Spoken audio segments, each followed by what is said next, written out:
بسم اللہ الرحمن الرحیم۔ جو بندہ تمہارے نگاہوں سے تمہاری ضرورت نہیں سمجھتا، اس سے کچھ کہہ کر سن کر اپنے آپ کو شرمندہ نہ کرو۔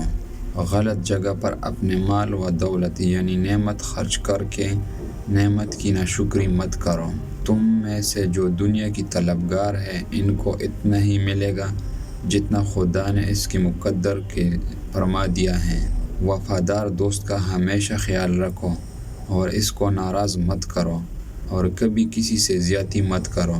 تمہارے روش امانت کی خلاف نہ ہونی چاہیے، صرف حق اور عدل کا ساتھ دو۔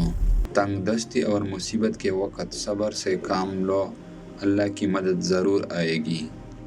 قبر سے زیادہ ہولناک اور خوفناک کوئی جگہ نہیں۔ ہر وقت اللہ کی ذکر میں مشغول رہو تاکہ قبر کی منزل آسان ہو۔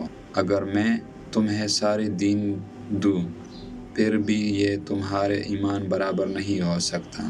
گناہوں کو چھوڑ دینا توبہ کی اذیت سے کہیں زیادہ آسان ہے۔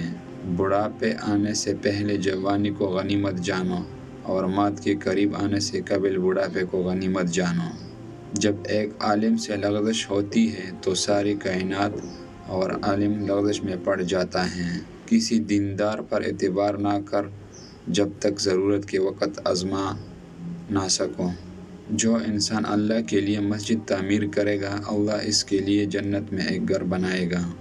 اگر چاہتے ہو کہ گھر میں فقر و مفلسی اور غریبی نہ آئے، گھر میں کسی خواتین کا نام فاطمہ رکھ دو۔